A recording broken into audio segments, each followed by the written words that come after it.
దేవుని పరిశుద్ధ నామమునకు మహిమ కలుగును గాక. అందరూ ఒకసారి మరొక పునరుద్ధానపు ఆదివారపు ఆరాధన ఇచ్చిన దేవునికి మనస్ఫూర్తిగా చేతులెత్తి స్తోత్రం చెబుదాం. ప్రభు మనతో మాట్లాడుతున్నందుకు స్తోత్రం చెబుదాం. ఆయనే మనం దర్శిస్తున్నందుకు చేతులెత్తి మరలా చెబుదాం. అందరం హల్లెలూయా. తలలో వంచండి, ఒక చిన్న ప్రార్థన చేద్దాం. మహిమగల మా తండ్రి, సర్వశక్తియు మిక్కిలి కనికరము కలిగిన దేవానికి వందనాలు.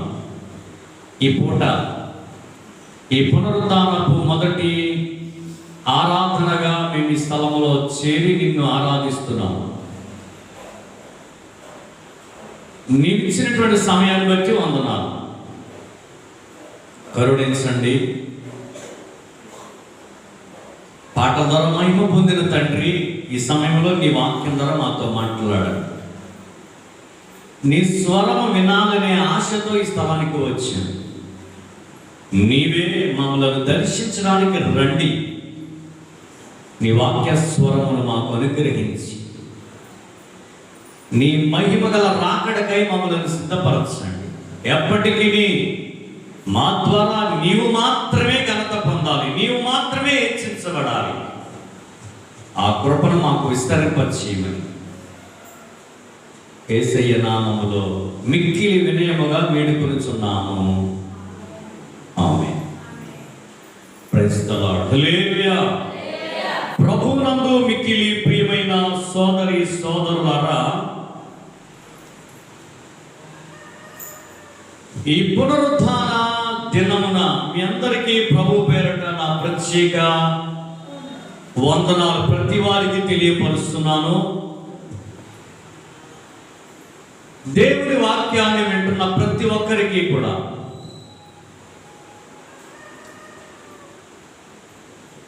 ఈ రోజున దేవుని యొక్క వాక్యమును మనం ధ్యానం చేద్దాం. మార్కు సువార్త 7వ అధ్యాయము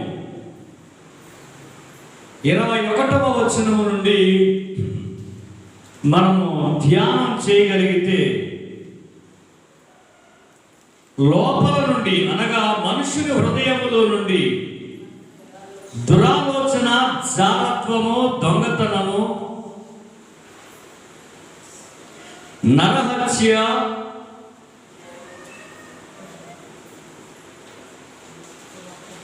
వ్యభిచారము, లోపము, చెడుతనము, కృత్రిమము, కామ వికారము, మత్సరము, దేవదూషణ, అహంభావన, అవివేకము వచ్చును.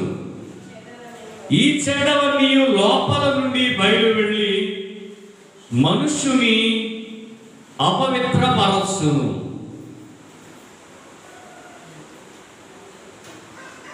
ప్రభునందు మికిలి దైవ సంబంధమైన దేవుని పిల్లలారా, గత కొన్ని వారాలుగా ఈ వాక్యాన్ని మనం ధ్యానిస్తూ ఉన్నాం. మన ఆధ్యాత్మిక అంశం ఏమిటంటే, క్రైస్తవునికి కనబడని కొమ్ములు. నా ప్రియులారా, నీవు తాళ వృక్షమంత తిన్నని దానవు అని పరమగీత గ్రంథంలో తన వధువు సంఘమును యేసుక్రీస్తు ప్రశంసిస్తూ పలికిన పదాన్ని చదువుకుని, తిన్నగా నిదానంగా ఉండాలి అంటే, ఒక మొక్క, పాతిన మొక్క తిన్నగా ఎదగాలి అంటే అటువైపున ఇటువైపున వస్తున్న కొమ్మలన్నిటినీ నరకగలిగితే, కత్తిరించగలిగితే అది తిన్నగా ఎదుగుద్ది అని. అలాగే ఒక క్రైస్తవుడు తిన్నగా ఉండాలి అంటే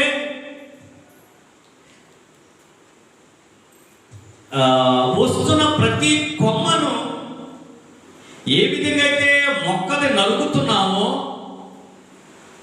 కొమ్ములను నరకాలి అని వాక్యమనే ఖడ్గాన్ని తీసుకుని నరకాలి అని కొన్ని విషయాలు ధ్యానిస్తూ వచ్చాం. అందులో మొట్టమొదటిది దురాలోచన. ఏంటంటే కొమ్మ. రెండవది అవివేకము. గత వారం మనం చూసాం మత్సరము. ఏమండి, గత వారం నేర్చుకున్న విషయం ఏమిటండి? చెడిపోయిన కళ్ళు. మత్సరం అనే పదానికి అర్థం చెడిపోయిన కళ్ళు. ఎవరికైనా ఉన్నాయండి? ప్రభు ఆ కన్నులను సంతృప్తిగా కడుగునుగాక. సరే, ఈరోజు మరొక అంశాన్ని మనం ధ్యానిద్దాం. ఇవేమిటంటే క్రైస్తవునికి కనబడని కొమ్ములు. ఏంటండి? రా వింటున్నారా? క్రైస్తవునికి కనబడని కొమ్ములు. ఉన్నాయా మీకు కొమ్ములు? ఏమండి, నెత్తి మీద కొమ్ములు మొలిచాయండి?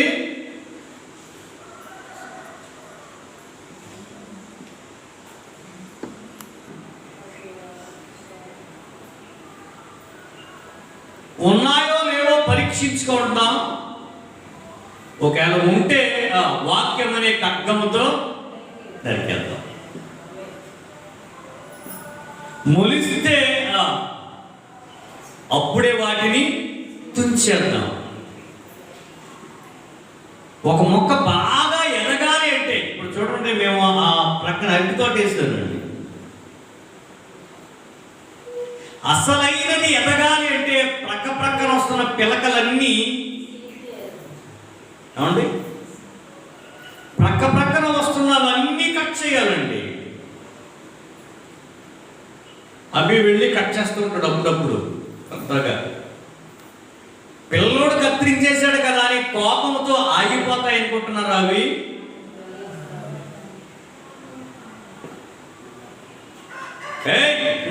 నన్ను కత్తిరించిన ఇక్కడితో నేను ఆగను అని ఏం చేస్తా చెప్పండి?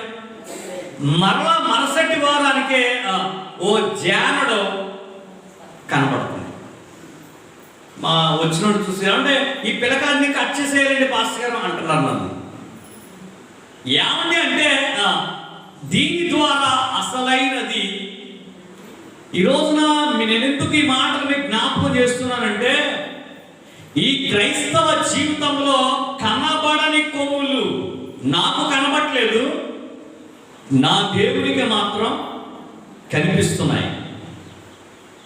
మనము ఆరాధిస్తున్న దేవుడు అంతరంగమును చూచే దేవుడు కాబట్టి, అంతరంగములో మనం ఎలాంటి స్థితి కలిగి ఉన్నామో ప్రభువు చూస్తున్నాడు. కాబట్టి ఆయనే చెప్తున్నాడు, రే ఏమైనా ఉన్నాయేమో తీసేయండి రా బాబు అంటున్నాడు. ఈరోజు ఒక ప్రాముఖ్యమైన విషయాన్ని మనం ధ్యానం చేయబోతున్నాం. దాన్ని ఆ కొమ్ము ఏమిటంటే నరహత్య అనండి. ఏంటండి? ఇతరులను చంపడం. అదేంటి బాబు, మేము క్రైస్తవులు బాబు, మేము ఎవరికి కూడా అపాయము చేయము, మేము దేవుని పిల్లలం, రక్షణ పొందినోళ్ళం, ఆదివారం గుడికి వెళ్ళే వాళ్ళం, ఆరాధించు వాళ్ళము, ఆత్మతో సత్యముతో ఆరాధించమని ప్రభువు చెప్పాడు కాబట్టి ఆయన వాక్య ప్రకారంగా మేము ఆరాధిస్తున్నాం. మంచిది, చాలా శ్రేష్టమైనదే. కానీ క్రైస్తవుడు నరహత్య చేస్తున్నాడు అని బైబిల్ చెబుతుంది. ఎలా? అసలు నరహత్య అనే పదానికి ప్రభు ఏమని నిర్వచనం చెప్పాడు ఆయన? సాక్షాత్తు మన ప్రభు అయిన యేసుక్రీస్తే ఏమని చెప్పాడో కొన్ని విషయాలు ఈ పూట మీ ముందుంచి ప్రార్థన చేయాలనే ప్రయత్నమే నాది. చేతులతో ఒక మంచి స్తోత్రం చెప్తారా? ప్రియ స్నేహితులారా, నరహత్య అందరూ అనండి ఆ పదం. ఎందుకు నరహత్య? ఇది కూడా అంటండి హృదయములో నుండి పడుతుందట, ఇది కూడా లోపల నుండి వస్తుందంట, ఇది కూడా ఆ శరీర కార్యము, ఇది కూడా లోపల నుండే వచ్చి మనుష్యుణ్ణి ఏం చేస్తుంది? అపవిత్రపరుస్తుంది. వింటున్నారా పిల్లలు? అర్థమవుతున్నాయండి? జాగ్రత్తగా వినాలి. ఏమిటి ఈ నరహత్యను యేసుక్రీస్తు ఏమని నిర్వచించాడు? ఏమని చెప్పాడు?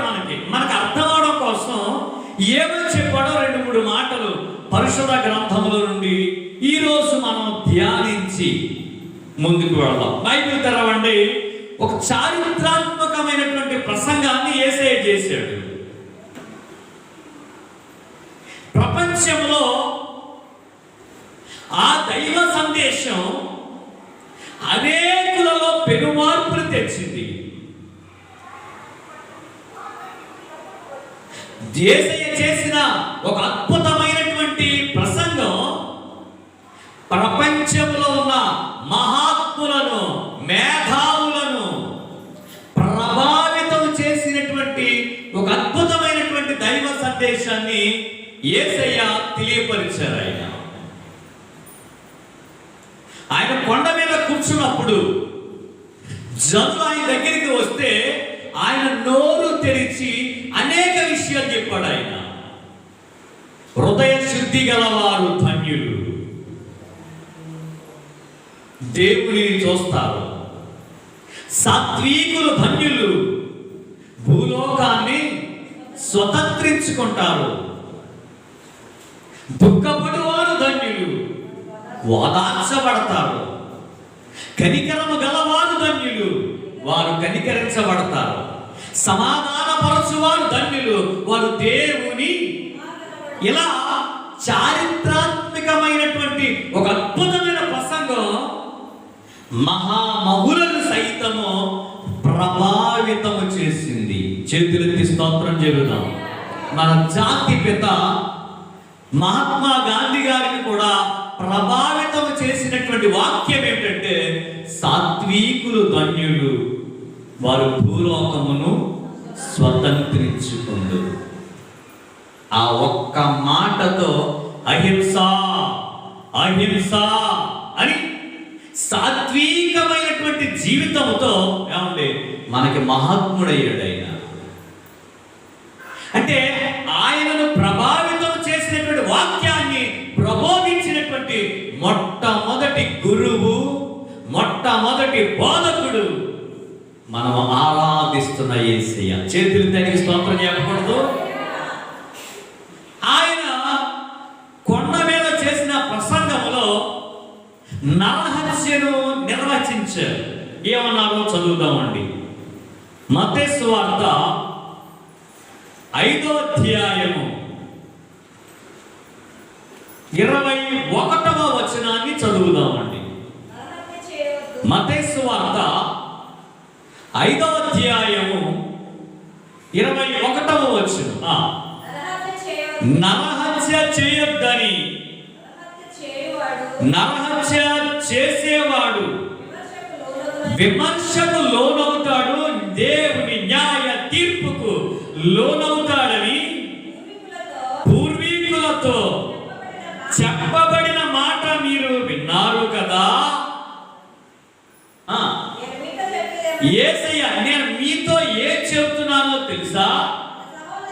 తన సహోదరుని మీద కోపపడే ప్రతివాడు విమర్శకు లోనగును, తన సహోదరుని చూచి వ్యక్తుడా అని చెప్పువాడు మహాసభకు లోనగును, ద్రోహి అని చెప్పేవాడు నరకాగ్నికి లోనగును. ఒక మంచి స్తోత్రం చెప్పండి. దేవుని గ్రంథములో నరహత్యకు ప్రభు ఇస్తున్నటువంటి అర్థాన్ని మనం చూస్తే, నరహత్య చేయొద్దని మీరు విన్నారు కదా. నరహత్య చేస్తే క్రీస్తు న్యాయ పీఠం ఎదుట నిలబడతారు, విమర్శకు లోనవుతారని మీకు పూర్వీకులు మీతో చెప్పారే అని అంటూ ప్రభు అంటున్నాడు, నేను మీతో ఏం చెప్తానో తెలుసా? సహోదరుని మీద కోపపడువాడు అంటే మన సహోదరుని మీద మనము కోపడుతున్నాము అంటే, రా వింటున్నారా? నువ్వు ఆటి సరిగ్గా వింటలేదు, ముందుకు వచ్చేలేకపోతే. మనము మన సహోదరుల మీద కోపడుతున్నామంటే అర్థం ఏంటో తెలుసా అండి? ఇండైరెక్ట్ గా మాట్లాడరా, మీరు మాట్లాడలేదు, మీ మౌనం దేనికి సంకేతం అండి? అంగీకారానక లేకపోతే తృణీకారానక? మనము మన సహోదరుని మీద కోపపడితే ఇంచుమించు నరహత్యకు సమానం అంట. చేతులెత్తి స్తోత్రం చెప్పండి. మన సహోదరుణ్ణి వ్యర్థుడా అంటే అది కూడా అంతేనంట. కొంతమంది ఏమంటారు చెప్పండి? ఇంగ్లీష్లో పలుకుతారు ఆ పదం. ఏం ఫీలో?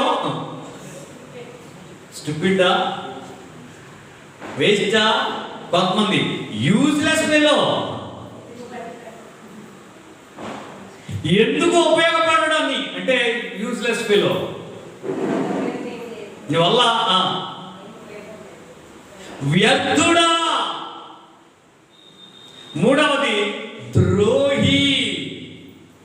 ఈ మూడునండి సుమారు నరహత్యకు సమానము. చేతులెత్తి స్తోత్రం చెప్పడం. ఒకటి కోపపడుట, రెండవది వ్యర్థుడా అని పిలుచుట, మూడు ద్రోహి అనడం. ఈ మూడు విషయాలు దేనికి సమానం అండి? ఎంత ప్రమాదం చూసారా? ఎంత అత్యంత ప్రమాదం. యేసుక్రీస్తు ఎంత అద్భుతమైనటువంటి ప్రబోధన మనకి చేశాడండి ఆయన. ఏదో ఈ పుస్తకాన్ని మత పుస్తకమని ఏదో ఏదో అని పలుకుతున్నారు, కానీ నిన్ను ఒక ఉన్నతమైన స్థితిలోనికి మార్చడానికి, నిన్ను ఒక యథార్థవంతుడిగా చేయడానికి బైబిల్ ఎంత ఉపయోగపడుతుంది.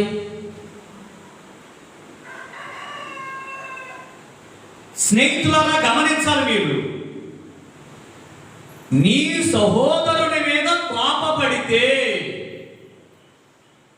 ఎంతమందికి కోపం లేదు? ఒకసారి మీ చెయ్యొద్దండి, నాకు కోపం లేదన్న వాళ్ళు.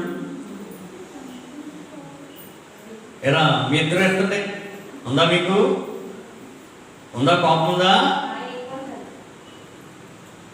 కొంతమందికి అండి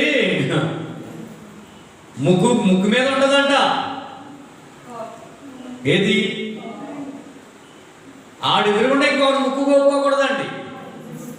ఇడిపో ఆడు ముక్కోకుంటే నీకేమైందయ్యా? నీవు నీ సహోదరుని మీద ఏం చూపించకూడదండి? కోప్పడకూడదు. ఈ రోజున క్రైస్తవ జీవితాన్ని యేసుక్రీస్తు ఎవరైనా, ఎంతటి వారైనా, ఎంత గొప్పవారైనా, యేసుక్రీస్తు వారికి నేర్పుతున్నటువంటి ఒక అద్భుతమైన పాఠం ఇది. నీ సహోదరుడి మీద నువ్వు కోపిస్తున్నావా? నీ సహోదరుని వ్యర్థుడా అంటున్నావా? నీ సహోదరుని ద్రోహి అంటున్నావా? బైబిల్ గ్రంథం ఎంత అద్భుతమైందంటే, యేసుక్రీస్తు యొక్క శిష్యులు ఎంతమంది అండి కదా? అపోస్తులని పేరు పెట్టబడిన వాళ్ళు చాలా మంది ఉన్నారు శిష్యులు. కానీ అపోస్తులు ఎంతమంది అంటే 12. అందులో ఒకటి పేరు మీరు చెప్పండి. ఆఖరైన పేరు ఇస్కరియోతు యోధ. ఎవరండి ఆయన పేరేంటి చెప్పండి అమ్మా. ఆయన కోసం బైబిల్లో ఏం రాయబడి ఉందంటే ద్రోహి అను ఇస్కరియోతు అని ఉంది. యోధా ఎవరట? ద్రోహి అని రాయబడింది. కానీ ప్రభువు ఎప్పుడు అతనిని ఆ పదం ఉపయోగించలేదు. ఎప్పుడు కూడా యోధాని నువ్వు ద్రోహివిరా అని ఎప్పుడు అనలేదు ఆయన. చివరికి బాగా ఇష్టమైన పదం పలికాడు యేసయ్య. చివరికి ముద్దు పెట్టి అప్పగిస్తున్నటువంటి ఆ గెస్సెమనే తోటలో అందరూ రే మనం చీకట్లు వెళ్తున్నారా, యేసు ప్రభు ఎవరో మనకి కొంచెం తడబాటు పడతామేమో. యువత అంటాడు ఏ టెన్షన్ పడక్కర్లేదు, నేనున్నానుగా, నేను వెళ్ళి ఎవరిని ముద్దు పెట్టుకుంటానో ఆయనే జీసస్. చేతులెత్తి స్తోత్రం చెబుదాం. అటు మరి మొత్తం తడుకున్నాడు ఏమి కాదు, కానీ వెళ్ళి ఆయన పట్టుకుని బోధకుడా నీకు శుభం అని ముద్దు పెడితే యేసు ప్రభు ఏమన్నాడు చెప్పండి? ఓరి దుర్మార్గుడా, ఓరి ద్రోహి అన్నాడా? నాకు చాలా ఇష్టమైన పదము. చెలికాడా, స్నేహితుడా, నా ప్రియ స్నేహితులారా మీరు చాలా జాగ్రత్తగా గమనించాలి వచనాలను. యేసుక్రీస్తును అప్పగించడానికి గెత్సెమనే తోటలో కత్తులతో కుదిలతో సైనికులు వస్తే, రాత్రి వేళ వస్తే, అంధకార గడియలో వస్తే తమ కూడా ఉండి ఆయన అప్పగించడానికి ప్రయత్నాలు చేసిన ఇస్కరియోతు యోధాను కూడా ప్రభు ఏమనలేదు చెప్పండి? ద్రోహము, ద్రోహి అనలేదంట ఆయన. ప్రభు చిత్తమైతే ద్రోహము అనే మాటకి బైబిల్ ఏ నిర్వచనం ఇచ్చిందో మరొక ఆదివారం మనం ధ్యానం చేద్దాం. ద్రోహం అనే పదానికి అర్థం ఏమిటో ఆయన అలా అనలేదండి. చెలికాడా, మ్యాటర్ ఫ్రెండ్, నా స్నేహితుడా, నా ప్రియమైన స్నేహితుడా. చెలికాడ అన్నప్పుడే ఆయన పాదాల మీద పడి ప్రభువా నా స్నేహితుడైనటువంటి నిన్ను అప్పగిస్తున్నాను, నా స్నేహితుడైన నిన్ను సైనికులకు అప్పగిస్తున్నాను, ప్రధాన యాజకులకు అప్పగిస్తున్నాను, మరణానికి అప్పగిస్తున్నాను, శిలువకు అప్పగిస్తున్నానని ఆయన పాదాల మీద పడి పశ్చాత్తాపముతో కన్యలతో ఆయన శరణ వేడుకోవాల్సినటువంటి ఆ యోధ డబ్బు లెక్కెట్టుకోవడం సరిపోయింది. 30 వెండి నాణాలు లెక్కెట్టుకుంటూ బయటికి పోయాడు. స్నేహితులారా ఈ పూట మన ధ్యానం ఏమిటంటే నరహత్య అనండి. ఏమిటి నరహత్య? మన సహోదరుని మీద కోపపడడమే. ఎంతమందికి ఉంది కోపం? మీ సహోదరుల మీద మీ కోపం ఉందా?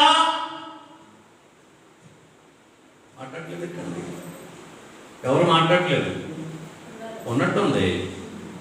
నా మీదుగా ఉందా? ఓ దేవుడి మీదుగా ఉందా? ఒక ఆయనండి మంచి రోషం కోపంతో ఉన్నాడండి. ఉన్నాడా లేదా? దేవుడు వచ్చి చల్లగా బాబు నీకు కోపమేలా అన్నాడు ఆయన. అందరు చేతులు స్తోత్రం చెప్పండి. ఏంటండి బాబు, బాబు కయ్యను కోపమేలా అని చల్లగా. ఆయన నన్ను అవసరమా చెప్పండి? దేవుడు మన మీద ప్రేమ గల దేవుడు కదండి. నువ్వు కోపముతో ఉన్నావని తెలిసి నీ దగ్గరికి వచ్చి భుజమే చెయ్యేసి కోపమేలా, మొక్కలు చిన్నగుచ్చుకున్నావేరా, ముమ్మలా ఉందే. నువ్వు సత్క్రియ చేస్తే తలెత్తుకుంటావు కదా.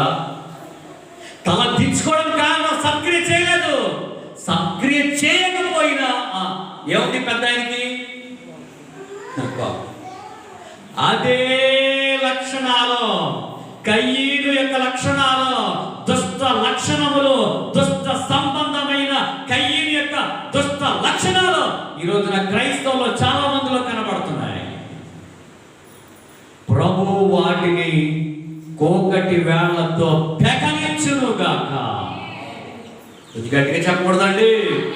హల్లెలూయా. కోపం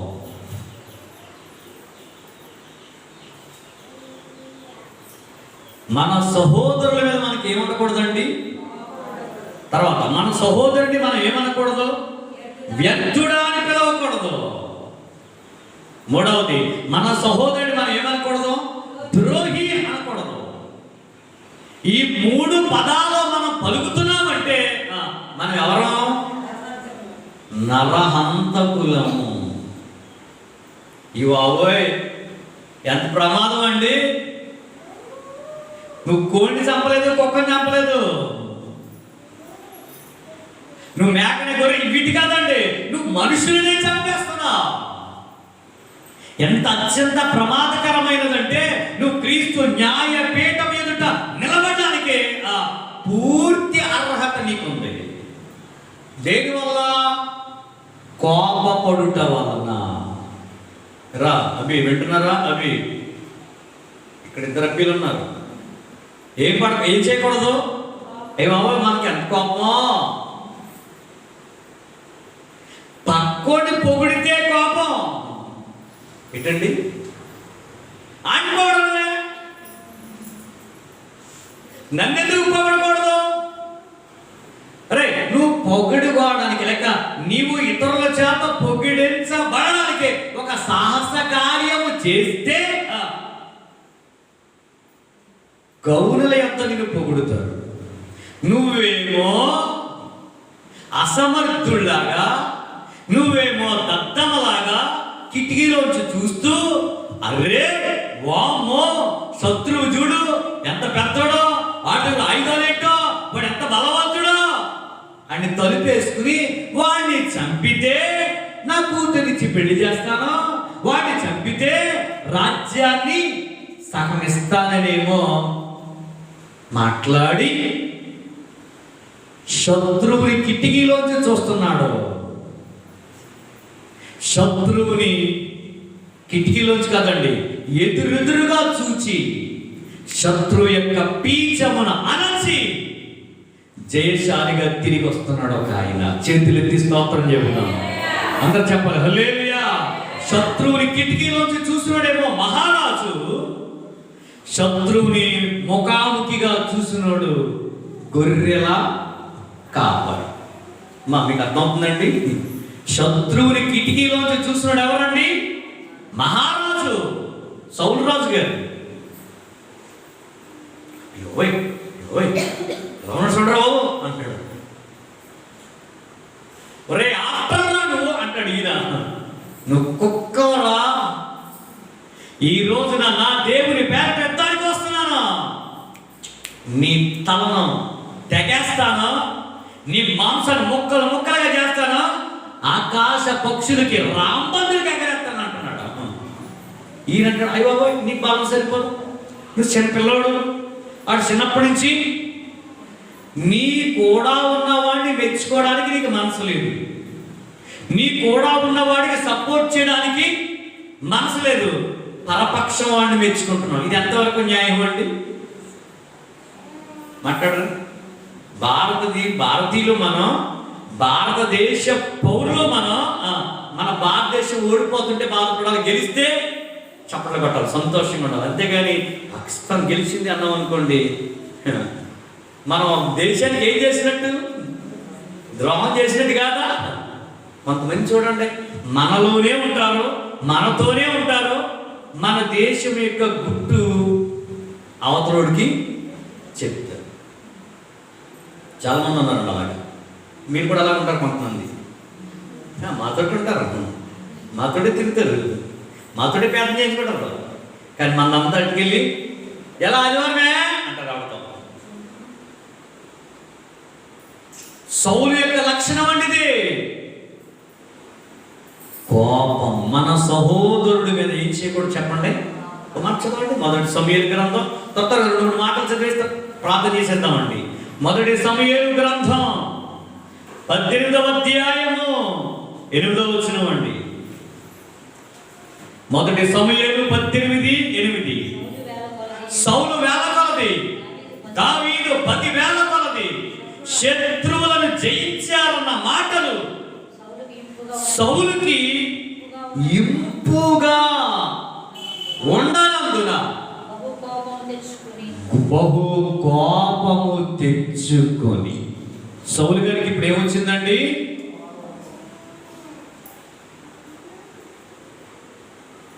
యుద్ధములో దావీదు చిన్న పిల్లాడు గొలియాతును హతమార్చి తిరిగి వస్తుంటే ఆ విషయం జనాలకి, ఊళ్ళో వాళ్ళందరికీ తెలిస్తే స్త్రీలు అన్నారు దావీదు 10,000, సౌలు 1000 అనేటప్పటికీ సౌలు గారికి ఆ మాటలు ఎలా ఉన్నాయంటండి? కష్టంగా ఉన్నాయండి, ఇష్టంగా లేవు, కంపుగా ఉన్నాయి, ఇంపుగా లేవు. అంటే నాకేమో 1000, ఈ బచ్చగాడికి 10,000 అని బహు కోపము తెచ్చుకొని, చేతులతో ఒక మంచి స్తోత్రం చేయాలి. ఏం తెచ్చుకున్నాడు చెప్పండి? ఈయన ఆ రోజే ఇతడు నరహంతకుడు. కొంచెం ముందుకెళ్దామండి. అదే సమయంలో 20వ అధ్యాయము, అదే సమయంలో 20వ అధ్యాయము ఇక్కడ ఏం తెచ్చుకున్నాడు ఉంది? 18:8లో కోపము తెచ్చుకుని, అంతేనా? బహు కోపము తెచ్చుకుని, సేమ్ అదే పదం 20:30.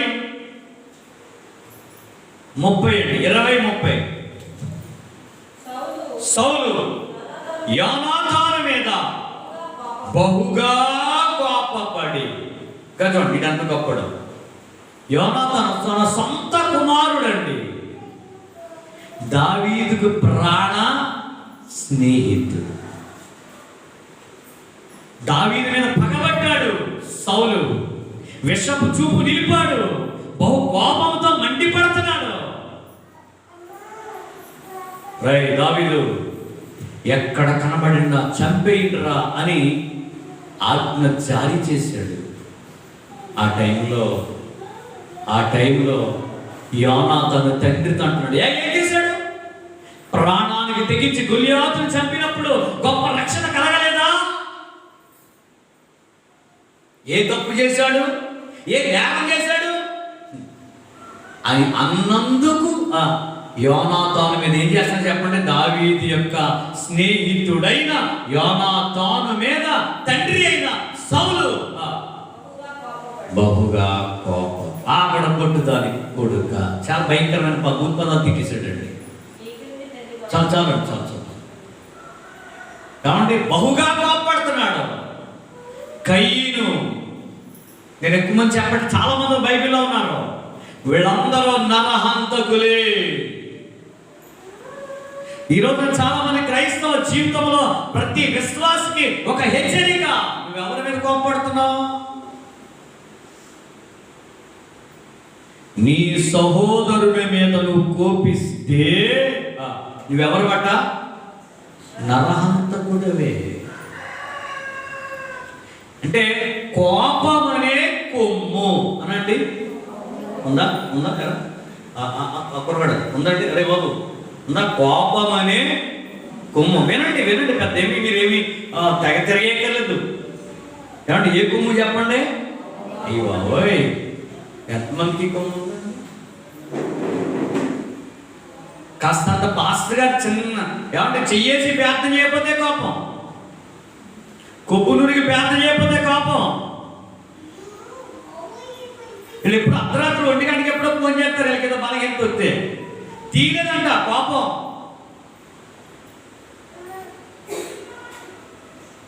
స్నేహితులారా, మీ సహోదరుల మీద మీ కోపం ఉందా?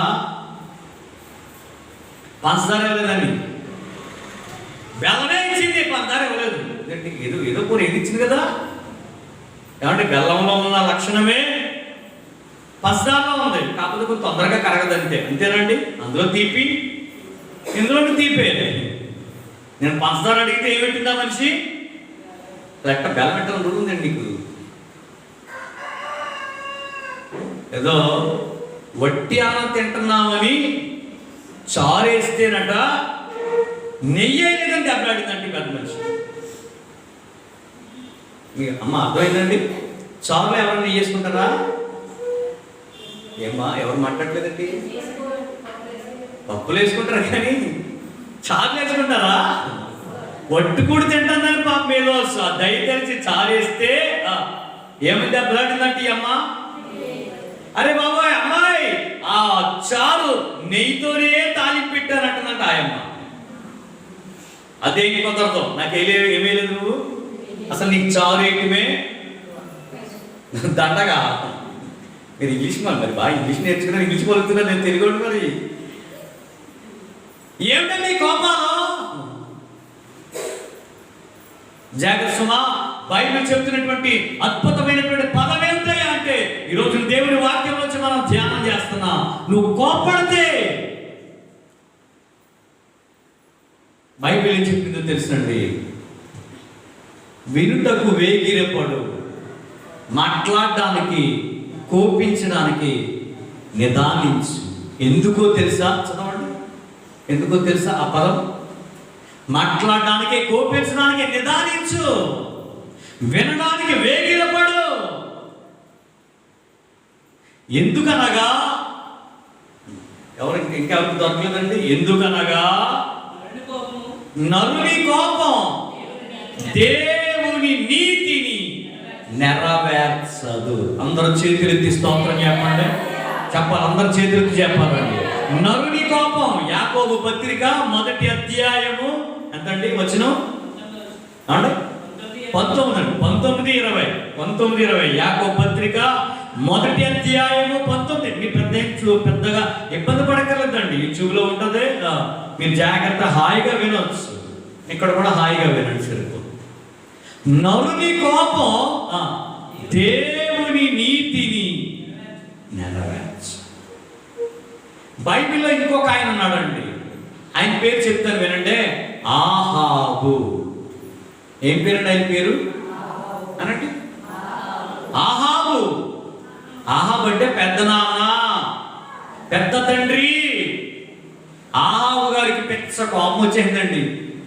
ఎందుకంటే తన ఇంటి ప్రక్కనే నగరకు ఆనుకుని ఒకరి ద్రాక్ష తోట ఉందంట. ఆయన పేరు నాబోతు. పక్కనే ఉందండి. రాజుగారు అన్నారు, రే రే నాబోతు ఇట్రా. అయ్యగారు చెప్పండి సార్, ఇదిగో రే నాబోతు ద్రాక్ష తోట మరి మా నగరకి దగ్గరలో ఉంది. ఈ ద్రాక్ష తోట నాకు ఇస్తే నీకు డబ్బులనే ఇస్తాను, లేదా ఇంకా కొంచెం శ్రేష్టమైనది ఏది కావాల్సింది భూమిని ఇస్తాను నీకు అంటే ఆయన అన్నాడు, అయ్యా ఇది నా పిత్రార్జితం, నీకు ఇవ్వడం వల్ల పడదు అన్నాడండి. ఇవ్వడంలే, నీకు ఇవ్వటం వల్ల అది పిత్రార్జితం, నా పితరుల ద్వారా వచ్చినటువంటిది, అది నా స్వాస్థ్యము, ఇవ్వడానికి వల్ల పడదు. ఏమండి? ఇవ్వడానికి ఏమవుదట? వల్ల పడదన్నప్పుడు నువ్వేం చేయాలి? అమ్మను అంటే వేరే విషయం. వల్ల పడదన్నప్పుడు సరే పాట మానేసి కోపం వచ్చేసిందండి. పాపం ఇంటికి వెళ్ళిపోయాడండి, మనసు మీద పడుకున్నాడంట, మూతి ముడుచుకుని పడుకున్నాడంట. చేతులెత్తి స్తోత్రం చెప్పండి అమ్మ. కోపంలో ఏమైపోయిందండి ఇంటికి?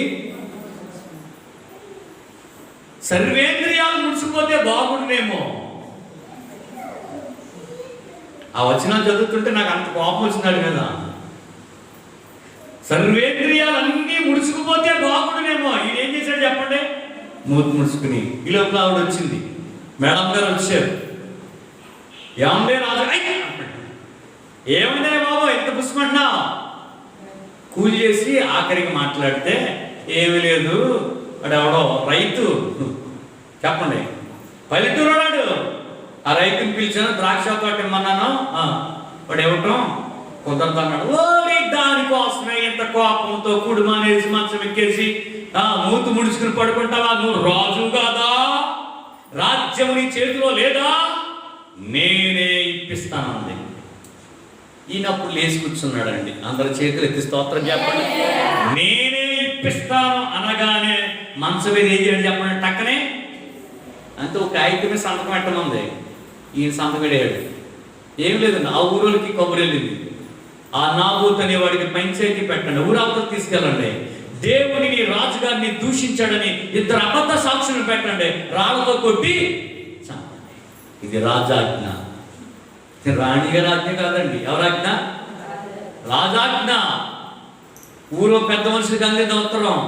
నాబోతుని పిలిచారు, పంచాయతీ పెట్టారు, రాళ్ళతో కొట్టి అబద్ధ సాక్షుల సాక్ష్యంతో రాళ్ళతో కొట్టి చంపేశారు.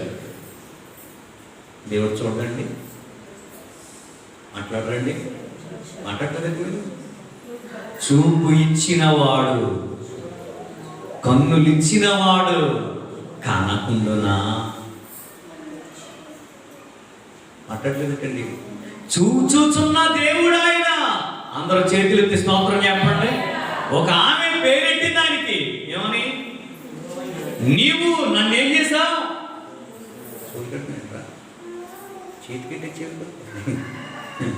ఏమంటే నువ్వు ఎవరో? నువ్వు చూచుచున్న దేవుడవయ్యా, నన్ను చూచినావు, నీ పేరు ఏమిటో ఎరుగనయ్యా, నా పేరుతో నన్ను పిలిచావయ్యా. హల్లెలూయా. నీ పేరేంటో నాకు తెలదు కానీ నా పేరుతో ఆగరు. ఏమైందమ్మా? నా పేరుతో పిలిచావు. నువ్వెవరో? చూచుచున్న దేవుడవు. చేతులెత్తి స్తోత్రం చెబుదాం. ద్రాక్ష తోట ఆక్రమించుకుందామని దుష్ప్రయత్నాలు చేసి, దుష్క్రియలు చేసి, తన భార్య మాట విని తన్ను తాను అమ్ముకున్న అహాబు కోపిష్టి. దేవుడు అన్నాడు, రే దైవజనుడైన ఏలియాతో అన్నాడు, ఏలియా, నాబోతు ద్రాక్ష తోటను ఆక్రమించుకోవడానికి మన రాజుగారు అందులో అడుగెడుతున్నాడు, నువ్వు కూడా వెళ్ళి నేనేం చెప్తావు అదే చెప్పే అన్నాడు. ఆయన ఎలా వస్తున్నాడో పాస్టర్ గారు నా పగవాడ నీ చేతిలో చిక్కి తిన అంటున్నాడు. స్నేహితులారా, కోపము ఒక నరహత్యతో వస్తున్నా. ఎందుకో తెలుసా? ఎందుకనగా నరుని కోపము దేవుని నీతిని నెరవేర్చదు. అమ్మ అందరూ చేతులు ఎత్తి చెప్పండి. దేవునికి స్తోత్రం. మీరు కోపడుతున్నారా? దేవుని నీతిని నెరవేర్చని వ్యక్తులైపోతారు మీరు. మీ సహోదరుల మీద, మీ తండ్రి మీద, నీ తల్లి మీద, నీ బంధువుల మీద, నీ స్నేహితుల మీద, నీ అన్నదమ్ముల మీద సాక్షాత్తు నీవు నీ కొరకు, నీ మేలు కొరకు ప్రార్థించి, నీ మేలు కొరకు ప్రార్థన చేస్తూ నీతో సహవాసము చేస్తున్న నీ సహోదరుల మీద గనక కోపిస్తున్నావా?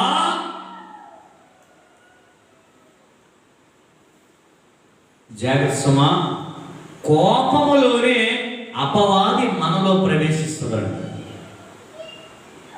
కోపపడుడు గాని పాపము చేయకు అని ఎఫెసీ పత్రికలో పౌలయ్య గారు ఆ మాటలు అంటూ అపవాదికి చోటియ్యకు అంటే మన కోపము వాడికి రహదారి. ఎవరికండి? మన కోపం ఎవరికి రహదారి? రెట్ట తివాచి పరిచి, ఎర్ర కార్పెట్ పరచి, రారా బాబు నీకోసమే అని వాడికి స్వాగత సుమాంజలి పలికినట్లంట. చేతులెత్తి స్తోత్రం చెప్పండి. కొంతమంది స్వాగతం చెప్తారు తెలుసా మీకు?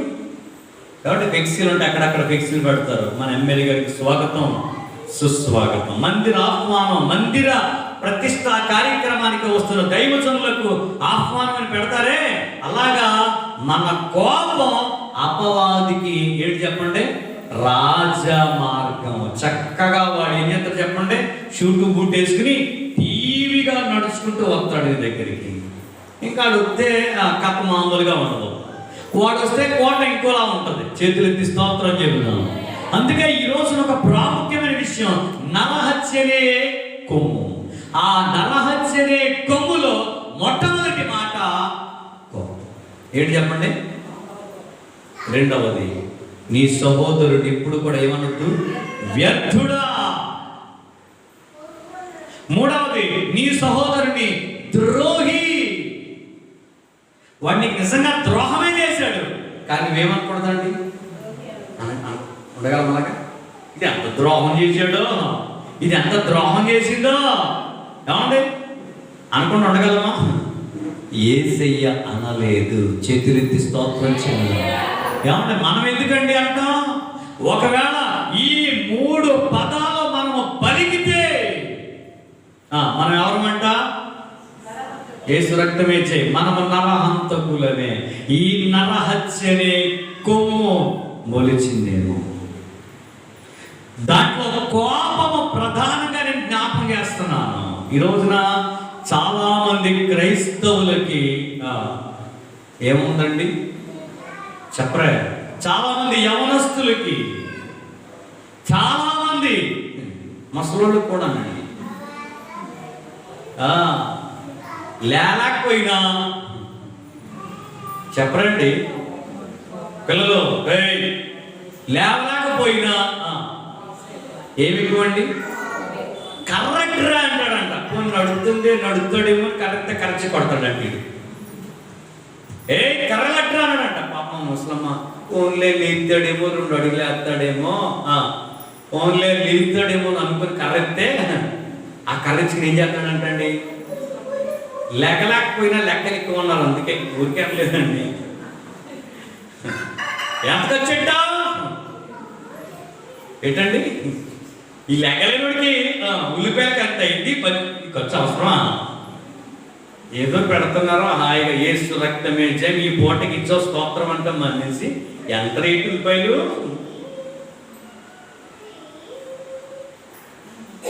లెక్కలు రావు కానీ ఎక్కాలు బాగా తెలుసు అంటాడు క్రైస్తవులకి. ఏంటండి? లెక్కలు వేయటానికి ఎక్కాలు రావంట, కానీ లెక్కలు మాత్రం పాస్టే రాదాయన ఎంత. దేవుని సంగమా, ఈరోజు మీకు చాలా ప్రాముఖ్యంగా జ్ఞాపకం చేస్తున్నాను. ముగించే ముందుగా నరహత్య, అందులో ప్రధానమైనది ఏమిటండి? కోపం. చెప్పండి ఏమిటండి? కొంతమంది నాకు చాలా ఎక్కువ బాబు వస్తున్నాయి, మనకి ఎక్కువే కాదనండి. ఎందుకంటే కురుతో కాతో మనకి కయ్యిని గడిపీసు మనకు కొంత ఉంది. కయ్యిని యొక్క సంబంధం, రిలేషన్ కొంత ఉంది మనకి, కొంత అనుబంధం దేవుడితో చేస్తున్నప్పటికీ కూడా కయ్యిని యొక్క బీజం మనలో ఉందేమో కొంచెం. అయినా ప్రభు అంటున్నాడు కోపపడక. కోపమేలా అని ప్రభు ప్రశ్నిస్తున్నాడు. కోపపడకండి, కోపం తెచ్చుకోవద్దు. ఒకవేళ కోపపడినా సూర్యుడు అస్తమించే వరకు మీ కోపము నిలిచి ఉండకూడదు. సాయంకాలం అయ్యేటప్పటికి ఏమైపోవాలటండి? మాట్లాడలేదు. సాయంకాలం అయ్యేటప్పటికి శాంతమైపోవాలంట. అందరూ చెప్పండి, దేవుని స్తోత్రం చెప్పండి. అయ్యి బాబోయ్, మన కోపము ఎన్ని రోజులు? ఒక్కొక్కరు కోపం 3 రోజులు ఉపవాస ప్రార్థన చేసేస్తూ ఉంటారు వీళ్ళు. ఏమండి? ఏ ప్రార్థనలో? ఈ 3 రోజులు తిండి మానేసి మేము అప్పుడప్పుడు ఉపవాస కోటలు పెడతా ఉంటామే. ఆ ఉపవాస కోటలో ఒక పూట రారెల్లో, ఓ పూట వస్తే 2వ పూట టీ తాగేసి వచ్చామంటారు. ఏమంటే ఉప్మా తిని వచ్చామంటారు. కానీ కోపగించినప్పుడు మాత్రం పచ్చి మంచినీళ్ళు కూడా తెగ ఉపవాసం ఉంటుంది. మీ ఉపవాసం వల్ల వచ్చేది ఈరోజు నా దేవుని వాక్యము ద్వారా నేను మిమ్మల్ని ప్రతిమాతో చెప్తున్నా ఒక చిన్ని పదం నరహత్య. నరహత్యలో కోపపడకుడి, వ్యర్థుడా అని ఎవరిని పిలవద్దు, ద్రోహి. ద్రోహి నిజంగా మనకు ద్రోహం చేసిన వాళ్ళే కాదంటే, నిజంగా మనకు అన్యాయం చేసిన వాళ్ళే, నిజంగా మన సొమ్ము తిని ఏమండి మనలనే ఇబ్బంది పాలు ఇప్పుడు యేసుబాబుతో 3.5 సంవత్సరాలు తిరిగాడంటే ఇస్కరియోతు యోధ ఆడు సొంత సొమ్మేమైనా తెచ్చాడా? బరబ్బా దగ్గర నుంచి ఏమైనా తెచ్చాడా? ఏం లేదండి, ఏమీ లేదండి. ఎవరు సొమ్ము తిన్నాడు? యేసుబాబు కూడా తిరుగుతున్నప్పుడు డబ్బు సంచిస్తే కానుక ఎవరైనా వేస్తుంటే మనవాడు సంచి ఎట్టేస్తున్నాడు. ఇందులో ఏంటమ్మా ఏంటండి సంచి ఎవరి దగ్గర ఉందండి? డబ్బు సంచి. ఎవరైనా కానుక వేస్తాడు, ఇందులో వేయాలి కానుక పెట్టిది అంటున్నాడు. అందులో వేసేటప్పుడు వేసేది ఏం చేస్తాడు చెప్పండి? అప్పుడప్పుడు మనవాడు దొంగిలేస్తున్నాడు. ప్రభు సొమ్ము తినేసినోడే ప్రభువుని ఆశపెడుతున్నాడు. ప్రేమ, అదే మనస్సు, అదే క్రైస్తవ్యం, అదే జీవితం, అదే కృప ఈనాడు క్రైస్తవులు కలిగి ఉందురుగాక. నరహత్యని కొమ్మును నిర్వీర్యము చేయుదురుగాక. నరహత్యని ఆ కోపపు మనసును తొలగించుకుందురుగాక. తలలో వంచండి, చిన్న ప్రార్థన చేద్దాం. మీ పూటకే టైం అయింది. దయచేసి అందరూ తలలో వంచండి, ఒక చిన్న ప్రార్థన చేద్దాం. ప్రియ స్నేహితులారా, ఈ రోజున దేవుని వాక్యాన్ని విన్నాం మనం. క్రైస్తవునికి కనబడని కొమ్ములు అనే ధారావాహిక దైవికమైన కార్యక్రమములో, దైవిక ఉపదేశములో ఈరోజు మనం నేర్చుకున్నాం నరహత్య. ఈ నరహత్యలో కోపం, ద్రోహము, వ్యర్థుడా. కోపడుతున్నామేమో, కోపం ఉందేమో,